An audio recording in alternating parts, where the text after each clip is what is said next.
Случувањата со бесправната заплена на инвентарот од елитното кафуле Галери Хаус Паб, сместено во срцето на старата Прилепска чаршија, сеченија отворија Пандорината кутија за урбаниот хаос во градот, за кој подолго време гласно се молчи.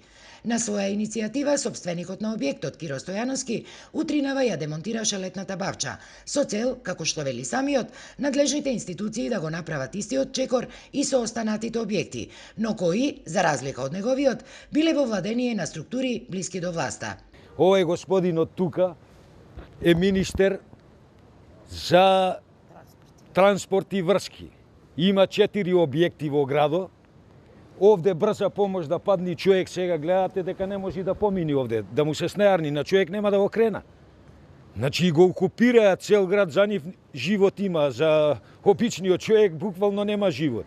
Не можејќи да се справи со, како што ги нарече, долго време присутните бескрупулозни притисоци од локалните политичко-полициски структури, Стојановски бара средба со премиерот Заев, за соимиња и презимиња да му ги каже лицата кои ја окупирале и рекетирале цела чаршија. Почитуваниот премиер Зоран Заев, што го почитувам многу, ако сака да ме повика во Скопје да појдам и да му ги наредам по име и презиме сите, ршум направа во градот, значи нема човек што не е рекетиран, нема фирма што не е рекетирана од одредени луѓе во градот. Не зборувам за некои обични криминалци, него зборувам структури од локалната власт, поврзана во спрега со полициската власт. На ваквите обвинувања од Стојановски со писмена реакција реагира од општината, од каде се оправдаа дека новата локална власт на овој начин се обидувала да стави ред во чаршијата, но при тоа не објаснувајќи зошто, во конкретниот случај, сето тоа е направено без никаков налог. Со слично образложение излегува и од општинската организација на СДСМ, а додека пак од полицијата, Стојановски добил ургентна покана за утре да се јави на информативен разговор.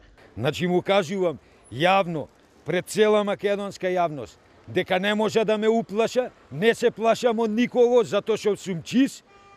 Насуд има, верувам во правниот систем, верувам во Република Македонија, во правосудниот систем, чодиме насуд, ќе докажиме. На ниво на град Прилеп вакви случаи, знаеш колку се има случајно и лјадници, палење на викендици, палење на коли, терор, уцени, закани, шо не, ниедно дело не е откријано. Инаку овој објект се наоѓа на една од најатрактивните локации во центарот на градот, на само неколку десетици метри од општинската зграда. Минатата година во него беше подметнат пожар, при што беше предизвикана штета од над 150.000 евра. Подметнувачот беше откриен, но судската постапка се уште не е завршена. Стојановски вели дека правдата ќе продолжи да ја бара во сите домашни и странски судски инстанции.